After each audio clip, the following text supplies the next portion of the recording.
नमस्कार। ब्रेक के बाद खबरों में एक बार फिर से आपका स्वागत है। मैं हूं हिमलता और खबरों की शुरुआत करते हैं राजधानी रांची से। जमीन से जुड़े मामले में ईडी के समन के खिलाफ चुनौती वाली याचिका को झारखंड हाईकोर्ट ने मुख्यमंत्री हेमंत सोरेन को बड़ा झटका दिया है।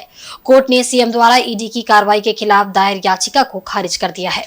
कोर्ट की ओर से सीएम की याचिका के खारिज होने के बाद पक्ष और विपक्ष के नेताओं की इस पर प्रतिक्रिया सामने आई है। वहीं इस मामले पर भाजपा के प्रदेश प्रवक्ता प्रतुल शाहदेव ने कहा कि मुख्यमंत्री जी, आप कितने भी दरवाजे खटखटा ले, लेकिन अंततः आपको ईडी के दरवाजे ही जाना होगा।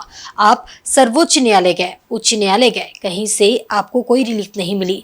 आप जितना ईडी के सम्मन से भागते दिखेंगे, उतना जनता में ये स्पष्ट मैसेज जा रहा है कि राज्य में जो 70,000 करोड़ रुपयों का स्कैम हुआ, उसके तार सीधे तौर पर आपसे जुड़े हुए हैं। अभी भी समय है, ईडी को फेस कीजिए और महंगे वकीलों पर पैसा खर्च करना बंद कीजिए। देखिए, माननीय मुख्यमंत्री जी, आप कितने भी दरवाजे खटखटा लें, लेकिन अंततः आपको ईडी के दरवाजे ही जाना होगा। आप सुप्रीम कोर्ट गए, आपको कोई रिलीफ नहीं मिली। आज हाईकोर्ट ने भी आपकी याचिका को खारिज कर दी और ईडी के सम्मन के खिलाफ आप जिस तरीके से भागते दिख रहे हैं, ये क्लियर मैसेज जा रहा है कि जो इस प्रदेश में 70,000 करोड़ का घोटाला हुआ है, इसके तार सीधे तौर पर आपसे जुड़े हुए हैं। तो मुख्यमंत्री जी, जितना आप खर्च इन महंगे वकीलों को हायर करने में लगा रहे हैं, वो बंद कीजिए। ईडी के सम्मन को फेस कीजिए। दुनिया की कोई एजेंसी किसी निर्दोष व्यक्ति को फंसा नहीं सकती। लेकिन आप जितना भागते दिखेंगे ना, उतना ये क्लियर मैसेज है कि सारा घपला घोटाला कहीं ना कहीं आपकी सरकार के, आपके संरक्षण में हुआ है। तो मुख्यमंत्री जी, अब ईडी के सम्मन का सम्मान कीजिए और ईडी के सामने पेश होइए। इधर मुख्यमंत्री हेमंत सोरेन का हाईकोर्ट में प्रवर्तन निदेशालय के खिलाफ दायर याचिका खारिज होने के बाद कांग्रेस के प्रदेश अध्यक्ष का कहना है कि सर्वोच्च न्यायालय के निर्देशानुसार उच्च न्यायालय में याचिका दायर की गई थी। न्यायालय का निर्णय का हम सब सम्मान करते हैं। एक बार फिर से इस मामले को लेकर सर्वोच्च न्यायालय में जाएंगे। देखिए, इसमें निराशा की कोई बात नहीं है। जब भी कोई बात खत्म होती है तो नई एक शुरुआत होती है। और माननीय सर्वोच्च न्यायालय ने निर्देश दिया था कि आप उच्च न्यायालय में जाइए और वहां अपनी बात कहिए। हमने अपनी बात कही है और जो भी न्यायालय का निर्णय होता है उसका हम सम्मान करते हैं और ये समझते हैं कि जो निर्णय दिया है उन्होंने अपने हिसाब से दिया है और उसके लिए कानूनविदों से राय करके हम लोग आगे की ओर बढ़ेंगे। सर्वोच्च न्यायालय ने कहा तो सर्वोच्च न्यायालय में इस पर जाकर के फिर अपनी बात कहेंगे। हम लोग इस ईडी के जो कार्रवाई है उस संदर्भ में लगातार इस लड़ाई को लड़ते आ रहे हैं। पहले भी हमारे अभिषेक मनु सिंघवी जी ने अपनी बात जाके कही थी कि 90% जो विपक्ष के नेताओं हैं उन्हीं पर ईडी की कार्रवाई होती है। तो उस चीज को लेकर के और आगे बढ़ेंगे। माननीय मुख्यमंत्री जी के मसले पर हम लोग गए थे और फिर से एक बार सर्वोच्च न्यायालय। वहीं राजधानी रांची में 27 अक्टूबर से 5 नवंबर तक आयोजित होने वाली Jharkhand women's Asian champions trophy का आयोजन होने जा रहा है, जिसकी ट्रॉफी का अनावरण और मैस्कॉट जूही की लॉन्चिंग प्रोजेक्ट भवन स्थित सभागार में मुख्यमंत्री हेमंत सोरेन के द्वारा की गई। राजधानी रांची 27 अक्टूबर को एक इतिहास रचने जा रही है, जब दुनिया की 6 हॉकी टीमें Jharkhand women's Asian hockey champions trophy के लिए रांची के बिरसा मुंडा स्टेडियम में मुकाबला करती नजर आएगी। इसी क्रम में हॉकी इंडिया के अध्यक्ष पद्मश्री दिलीप तिर्की, विश्व हॉकी महासंघ के अध्यक्ष तैयब इकराम सहित तमाम हॉकी के पदाधिकारियों की मौजूदगी में झारखंड के मुख्यमंत्री हेमंत सोरेन ने मैस्कॉट की लॉन्चिंग और ट्रॉफी का अनावरण किया। इस मौके पर मुख्यमंत्री ने कहा कि खेल को बहुत महत्वपूर्ण कंपोनेंट के रूप में देखा जा रहा है। आने वाले समय में जब देश में कोई खेल की टीम तैयार हो तो उसमें झारखंड के खिलाड़ी रहे। इस तरह खिलाड़ियों को तैयार कर रहे हैं। खेल की दिशा में हॉकी से शुरुआत हो रही है। इसके साथ और भी खेल का आयोजन झारखंड में हो, ऐसी तैयारी करेंगे। ये कार्यक्रम जो हम लोग आयोजित करने जा रहे हैं, जो 27 तारीख से 5 नवंबर तक चलेगा, जिसमें कई देशों के खिलाड़ी यहाँ आएंगे। ये देश में पहली बार भी हो रहा है और हमारे नज़र में भी पहली बार हो रहा है। और इस कार्यक्रम को सरकारी व्यवस्था की जो सहयोग है वो तो हम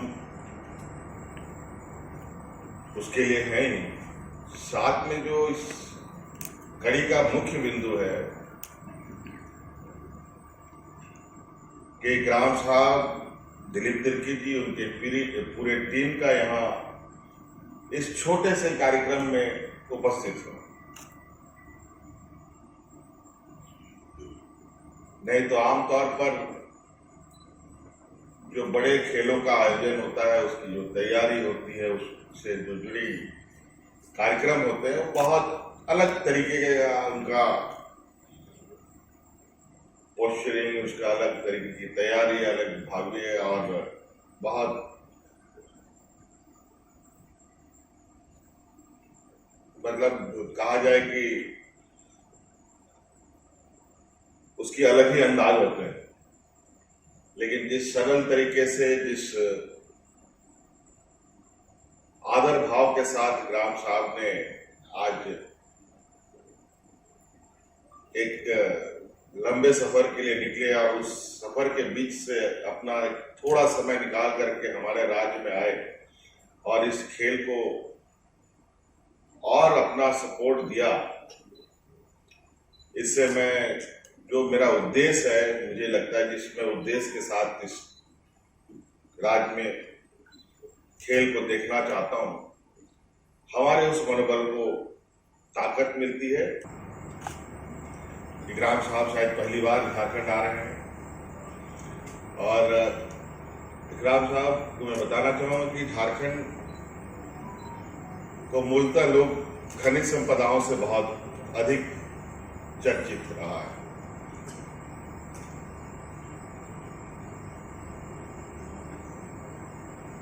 पूरे राज्य में हर कोने में, हर गांव में, हर जंगलों में हमारे यहाँ अलग अलग तरीके के खनिज संपदाएं हैं।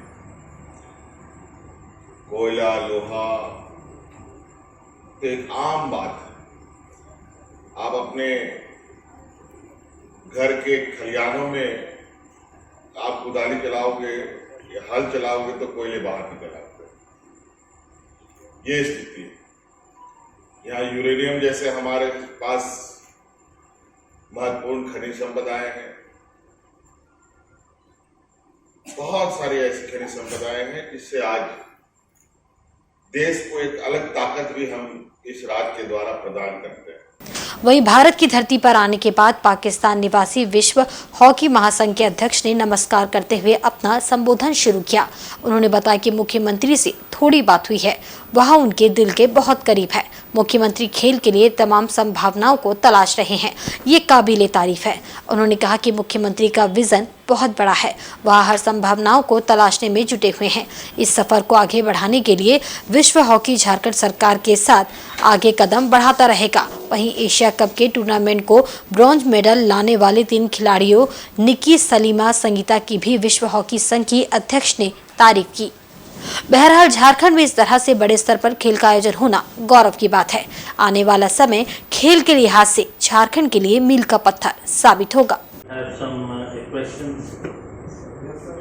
Bola Nath Singh is not only is from Ranchi or from Jharkhand or Secretary General of Hockey India.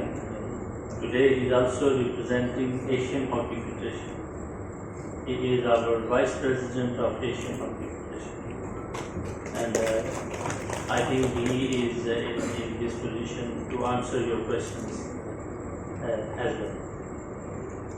वहीं राजधानी रांची के प्रेस क्लब सभागार में भारत जोड़ो अभियान रांची संसदीय निर्वाचन क्षेत्र के तहत नफरत की राजनीति के खिलाफ सद्भाव के शीर्षक पर एक कन्वेंशन का आयोजन किया गया, जिसमें शहर के प्रबुद्ध लोग उपस्थित रहे। इस अवसर पर पूर्व केंद्रीय मंत्री सुबोध कांत सहाय ने कहा कि वर्तमान समय की राजनीति में वैचारिक मतभेद पैदा करने का प्रयास किया जा रहा है, उसे भारत जोड़ो अभियान के तहत किस प्रकार से रोका जाए, इस विषय बिंदुओं पर हम सब मिलकर एक अभियान के तहत कार्य करने को लेकर आपसी विचार विमर्श कर रहे हैं।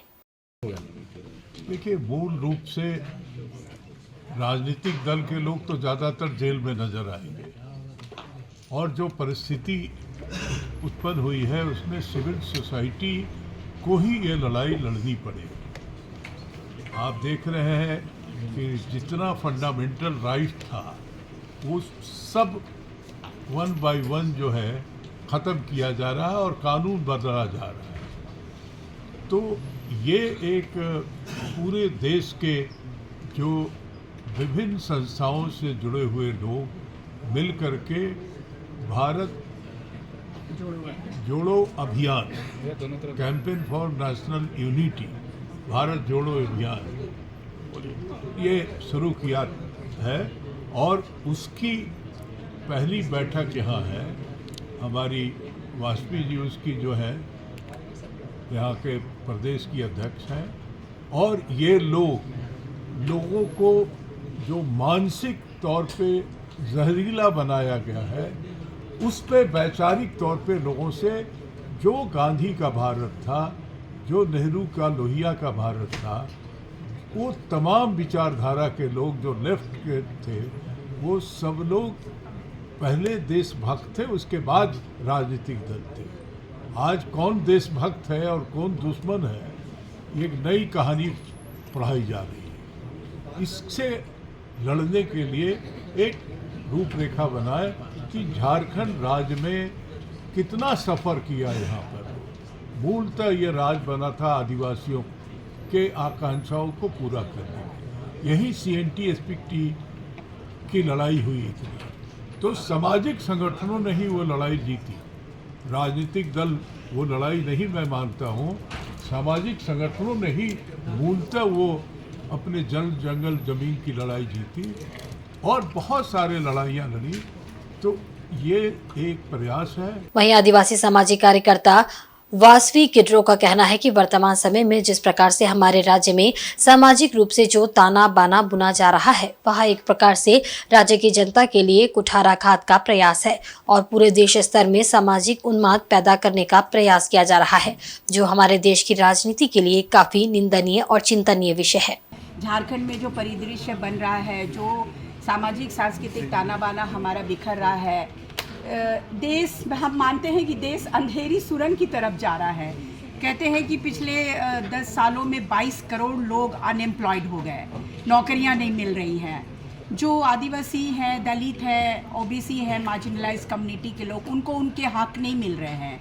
आदिवासी अधिकार की लड़ाई इतनी तेज हो रही है, जंगल की ज़मीन की, तो वो एजेंडा कैसे पूरा हो ये समझने के लिए हम लोग आपस में बस विचार विमर्श के लिए यहाँ बैठे हैं। मैं मणिपुर गई थी, मणिपुर का मैंने दौरा किया था और मैंने पहली बार देखा कि अभी फ़िलिस्तीन और इजराइल के मामले इतने मीडिया में कवरेज ले रहे हैं। मणिपुर जल रहा है, हमारी इतनी बहनों के साथ में गैंगरेप हुआ, इतने ब्लड बाथ हुए, गर्दन काट दी गई, हाथ पैर काट दिए गए, इतना कुछ हुआ। माननीय प्रधानमंत्री गए नहीं, अमेरिका, इजराइल और पेरिस के दौरे करते रहे। हमारी मैडम राष्ट्रपति कुछ नहीं बोल रही हैं। हमारा दिल बहुत जल रहा है, मणिपुर जल रहा है ना। हम यहाँ बहुत घुटन महसूस कर रहे हैं कि हमारे जो कुकी, मार, मिजो, चिन, जोमी जो एथनिक कम्युनिटी है ना, उनको पहाड़ों से खदेड़ने की एक जो लंबी प्रक्रिया चल रही थी और लोग वहाँ पे बैठ के जिस तरीके से उन्माद पैदा कर रहे हैं और आदिवासियों की क्लिनजिंग कर रहे हैं। पूरे इम्फाल से कुकी जोमी को ख़त्म कर दिया गया और पहाड़ों से उसके कॉपर, निकल और प्लैटिनम को लेने की, लूटने की जो साजिश चल रही है, हम उसी की तैयारी के लिए बैठे हैं। हमारे मणिपुर से भी काफ़ी लोग आ रहे हैं जो हमारे साथ बैठेंगे और आने वाले दिनों में इस इशू को लेकर हम आगे कैसे कार्यक्रम करेंगे, इसलिए हमने सारे फ्रेंड्स को हम लोग बुलाए हैं। सोशल एक्टिविस्ट भी हैं और हमारे कुछ पॉलिटिकल फ्रेंड्स भी हैं जो मिल के झारखंड में काम करते रहे लंबे समय से। तो हम लोग एक साथ अभी आपस के समझ के लिए हम लोग आए हैं। इधर राजधानी रांची में ई रिक्शा चालक रामनाथ महतो की पिटाई से हुई मौत से नाराज बस्ती वासियों ने उसके शव के साथ मेकॉन चौक को जाम कर प्रदर्शन किया। मौके पर पहुंची पुलिस ने काफी मशक्कत के बाद लोगों को समझा बुझाकर मामले को शांत किया और जाम हटवाया। गुरुवार की देर शाम जैसे ही रामनाथ का शव पोस्टमार्टम के बाद आया, आक्रोशित बस्ती वाले एक बार फिर से उग्र हो गए और शव के साथ चौक को जाम कर दिया। इससे पूरा डोरंडा इलाका जाम हो गया। लोगों का आरोप है कि 2 दिन पहले वहां के गार्ड ने एक ई रिक्शा चालक से मारपीट की थी, जिससे उसकी मौत हो गई। अब बस्ती वाले पीड़ित परिवार के लिए 90,000 रुपए मुआवजा और मृतक के आश्रित को नौकरी देने की मांग कर रहे हैं। कॉलोनी का मार के मरा दिया दीदी, कौन सिक्योरिटी गार्ड सब मेकॉन का मेजर 4 दिन से हम लोग लाश को लेकर घूम चल रहे हैं। हम लोग संजय सिंह है, हम लोग को इंसाफ नहीं मिल रहा है। इसको गुरु नानक हॉस्पिटल में 1 लाख रुपया खर्चा हुआ, अभी टोटो निकाला है वो लोन में, वो पैसा कहाँ से हम लोग भरेंगे? उसका बेटी को नौकरी भी चाहिए, नहीं देगा। हम लोग मांगे पूरी कर रहे हैं। लाया है 50,000 पैसा मांगा है, हम लोग के पास 50,000 नहीं है। हम लोग गए शाम को, हम लोग माँ बेटी को बाहर कर दिया। वो लोग बोला तुम लोग जाओ, तुम लोग से काम नहीं होगा। हम लोग को बाहर भेज दिया। उसके बाद अंदर में मारा पीटा। तो जैसे हम लोग उसका थोड़ा देर इंतजार कर रहे थे, उसके बाद हम लोग बाहर गए, तो वहीं पे इंतजार कर रहे थे। जैसे वो आए, मार पीट के उसको भेज दिए। वो आए, हम लोग के पास हड़बड़ा के गिर गए और यहाँ पूरा फट गया, पीछे में पूरा फट गया। कहाँ से आए हैं मैडम आप लोग? हम लोग मेकॉन कॉलोनी से आए हैं, एल ब्लॉक। हाँ, कंट्रोल रूम में ले गया था इसको अंदर गार्ड लोग। अभी ये तो सोमवार को हुआ है, ऐसा गार्ड लोग ही ले गया है। सोमवार से ही हम लोग इसको हॉस्पिटल में ले गए, कुछ सुनवाई नहीं हुआ। हम लोग का पैसा भी लगा, हम लोग का पैसा भी नहीं, इंसाफ भी नहीं दे रहा है। 50,000 पहले मांगा भी और अभी इंसाफ कुछ नहीं मिल रहा है। इसके बाद पति की मृत्यु हो, आपके पति की मौत हो जाती है और ये लोग आकर के आपसे बात भी नहीं कर रहे? नहीं। और क्या हुआ, उसके बाद हम लोग हॉस्पिटल में ले गए, उसको दिखाए उखाए, 2-3 हॉस्पिटल घुमाए। फिर उसके बाद गुरु नानक में एडमिट किए। अभी 90,000 रुपया लगा। 90,000 हम कहाँ से ला रही है? किसी की ना मेकॉन के कोई स्टाफ आ रहे हैं, ना प्रशासन कुछ कर रही है, कुछ नहीं हो रहा है। आज हम लोग और ये इतना भी नहीं होता है कि बाहर आके बात किया जाए, कुछ नहीं कर रही है एकदम। हम लोग आज इसलिए हम लोग आज यहाँ पर मेकॉन गेट के सामने आज लेके बॉडी लेके आए हुए हैं कि सरकार कुछ तो मांगे, हम लोग को सुने, लेकिन कुछ सुन ही नहीं रही है बात हम लोग की। ना प्रशासन कुछ सुन रहे हैं। सीओ साहब से भी कुछ हम लोग मांग किए हुए, आश्वासन के लिए आए, यहाँ पर बात करें। यहाँ कम से कम जो वहाँ बॉडी लेके आए हुए हैं उनसे बात करें एक बार, उनके गार्जियन से, जो उनके बेटा है उनसे बात करें। मारपीट का ये विवाद किस बात पे शुरू हुआ था? मारपीट का विवाद हुआ है केवल एक गाड़ी के वजह से। एक महिला की कार से टक्कर हो गई थी ऑटो में, उसके वजह से ये विवाद इतना बढ़ गया है। और गार्ड लोग मेकॉन सिक्योरिटी गार्ड के जो है वो 4 दिन तक एजेंसी वाले वो लोग 4 दिन तक रखे, 2 दिन तक रखे, मारपीट किया, उनको घायल किया और कल उनकी मृत्यु हो गई। वो कैद में रखे थे 2 दिन तक। अब वही हो सकता है। वहीं रांची में आयोजित 3 दिवसीय झारखंड इंटेलेक्चुअल फोरम समिट का समापन हो गया। इन 3 दिनों के दौरान कई जानी मानी हस्तियों ने अपने विचार रखे। कार्यक्रम में विभिन्न राजनीतिक दलों के प्रतिनिधियों, सामाजिक संगठनों, साहित्यकारों और पत्रकारों ने हिस्सा लिया। इस दौरान वैश्विक स्तर पर झारखंड को एक अलग पहचान दिलाना, देश में झारखंड को पहले पायदान पर लाना और कौशल निर्माण समेत युवाओं को सशक्त बनाने पर चर्चा की गई। इस दौरान फोरम के अध्यक्ष प्रेम कुमार ने पत्रकारों से बातचीत में कहा कि झारखंड में संभावनाओं की कोई कमी नहीं है।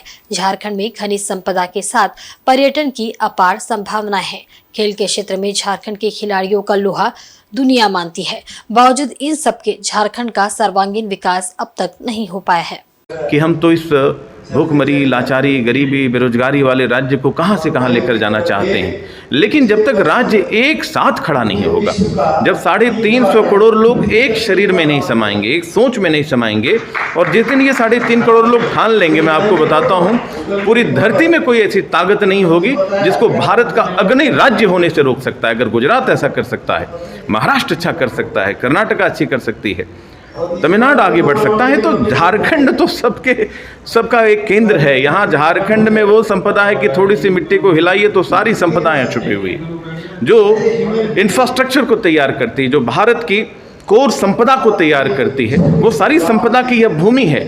लेकिन यह भूमि के ऊपर जो भूमि पुत्र हैं, वो थोड़ा सा, चूंकि उनके भीतर स्वयं की कमी है, हम अपने भीतर नहीं झांकते हैं, सबको ब्लेम करते हैं। अंग्रेज आए नहीं, मुगल आए नहीं, वो आए, हम उनको भगाए नहीं। तो कहने का अर्थ है कि हम जब तक तैयार नहीं होंगे, जब हमारी अपनी तैयारी नहीं होगी, तो हम बिल्कुल कमज़ोर हो जाएंगे। तो उन बच्चों को हम तैयार करना चाहते हैं। झारखंड 23 वर्ष का हो रहा है। एक सपना है कि आने वाले कुछ 1 वर्षों में हमें इस राज्य को अग्रणी पंक्ति में लाके खड़ा करना है, सभी एस्पेक्ट में। यहाँ टेक्नो पार्क हो, हेल्थ के लिए जो पैसे वाले हैं वो तो दिल्ली, मुंबई, हैदराबाद, जहाँ तहाँ जैसे तैसे जाके अपना इलाज करते हैं, और मृत्यु पश्चात वो उनका सशरीर आ जाता है। लेकिन एक सामान्य व्यक्ति के लिए भी चिंता है, क्या वेलोर जैसी एक ऐसी व्यवस्था यहाँ निर्माण नहीं की जा सकती है? क्या दिल्ली जैसी एक अच्छी व्यवस्था एम्स की यहाँ निर्माण नहीं की जा सकती? रांची हमारी राजधानी है। मैं रिम्स में भी गया, जो लाचारी और बेबसी में देखता हूँ, दिल जो है वो फट उठता है कि भाई ये क्या होगा। जमशेदपुर में जिसको यानी टाटा स्टील यूसीआईएल के संवेदक एमएस इंटरप्राइजेस के द्वारा सफाई के कार्य में जुटे मजदूरों का शोषण किया जा रहा है। इसके खिलाफ झारखंड मुक्ति मोर्चा जिला समिति के द्वारा उप श्रमायुक्त कार्यालय में जोरदार प्रदर्शन किया गया। वहीं वरिष्ठ झामुमो नेता श्यामल सरकार के नेतृत्व में ये प्रदर्शन किया गया। बता दें कि तकरीबन 100 से ज्यादा सफाई कर्मी उक्त संवेदक के तहत सफाई का काम करते हैं और इनके बोनस तथा छुट्टी का भुगतान नहीं किया जा रहा है। साथ ही काम के लिए सबसे जरूरी पीपीई भी इन्हें उपलब्ध नहीं करवाया जा रहा है। इनके द्वारा झामुमो के नेतृत्व में इस मामले के खिलाफ उप श्रमायुक्त के पास न्याय की गुहार लगाई गई है, जिसे लेकर आज त्रिपक्षीय वार्ता होनी थी, लेकिन यहाँ जुस्को और संवेदक के कोई भी प्रतिनिधि उपस्थित नहीं हुए। इससे मजदूर आक्रोशित हो उठे और कल से हड़ताल पर जाने का ऐलान कर दिया है। वैसे इनके हड़ताल पर चले जाने से शहर के कई क्षेत्रों में सफाई का काम ठप पड़ जाएगा। जो जमशेदपुर शहर में है उसका वेंडर एमएस इंटरप्राइजेस के द्वारा ये सफाई कर्मचारियों को शोषण किया जा रहा है। ना इन लोग का बोनस का भुगतान किया जा रहा है, ना आपका छुट्टी का पैसा दिया जा रहा है, ना पीपी दिया जा रहा है। पीपी इसका एकदम ज़रूरी चीज़ है, वो ठेकेदार को देना ही है। और जब इन लोग मांगता है पीपी, तो पीपी का मतलब हो गया जूता, चश्मा, हेलमेट। इन लोगों को बोलता जा खरीद के ला के काम में आओ, नहीं तो काम में मत आना। पूरा गुंडागर्दी चरम सीमा पार कर चुका है और बोलता हम सेफ्टी में बहुत आगे हैं। तो एक क्या है, विडम्बना है। तो आज हम लोग को वार्ता के लिए बुलाया गया था। डीएलसी ऑफिस से लिखित लेटर हम लोग को मिला था और हम लोग आज आए हैं, मगर ना ठेकेदार आया ना जुस्को का कोई पदाधिकारी आया। तो आज हम लोग इंतज़ार कर रहे हैं और आधा घंटा देखेंगे, नहीं होगा हम लोग अपना अटेंडेंस दे के जाएंगे और हम लोग कल से अनिश्चितकालीन पूरा जमशेदपुर शहर में सफाई काम हम लोग बाधित कर देंगे। और इसका सारा जवाबदेही जिला प्रशासन, श्रम विभाग और जुस्को मैनेजमेंट की। वहीं झारखंड हिंदू धार्मिक न्यास बोर्ड द्वारा जमशेदपुर निवासी जम्मी भास्कर को पूर्वी सिंहभूम जिले का कोऑर्डिनेटर नियुक्त किया गया है। इस पर शहर के कई मंदिर कमेटियों ने उन्हें बधाई दी, साथ ही भरोसा जताया कि मंदिरों की व्यवस्था में कमी की खामी को बोर्ड तक पहुंचाकर उसका निवारण करेंगे। बता दें कि जम्मी भास्कर बिष्टुपुर स्थित राम मंदिर कमेटी के उपाध्यक्ष भी है और लगातार मंदिर के विकास कार्यों में वे अपना सहयोग देते आए हैं। उनके बेहतर कार्य को देखते हुए झारखंड हिंदू धार्मिक न्यास बोर्ड के द्वारा उन्हें पूर्वी सिंहभूम जिले का कोऑर्डिनेटर नियुक्त किया गया है। इस पर राम मंदिर कमेटी के लोगों ने उन्हें गुलदस्ता देकर सम्मानित किया। वहीं बातचीत के क्रम में जम्मी भास्कर ने बोर्ड के तमाम पदाधिकारियों के प्रति आभार जताया। साथ ही कहा कि शहर के सभी मंदिर कमेटियों के साथ वे समन्वय स्थापित कर बेहतर कार्य करेंगे और जहां भी कोई कमी है उसे दूर करने का वे भरसक प्रयास करेंगे। तमाम जितने यहाँ हिंदू यहाँ जितने मंदिर हैं, सभी मंदिरों को बेहतर तरीके से संचालित हों और पारदर्शी तरीके से संचालित हों और उन सभी मंदिरों को धार्मिक न्यास बोर्ड के माध्यम से जोड़ा जाए और उनका रजिस्ट्रेशन जो है संपादित हो।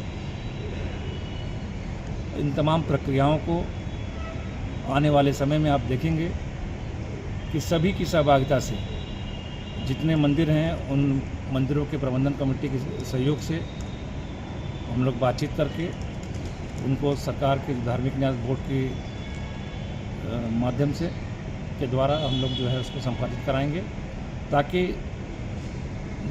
जितने मंदिर यहाँ पर हैं वो अच्छे तरीके से संचालित हों और उनको संरक्षण भी दिया जाए, प्राप्त हो, और उनकी अगर कोई परेशानी है उसका भी समाधान निकाला जाएगा। अनाज की कालाबाजारी समेत विभिन्न मांगों को लेकर एसयूसीआई के बैनर तले सैकड़ों की संख्या में लोगों ने प्रखंड कार्यालय पहुंचकर उग्र प्रदर्शन किया।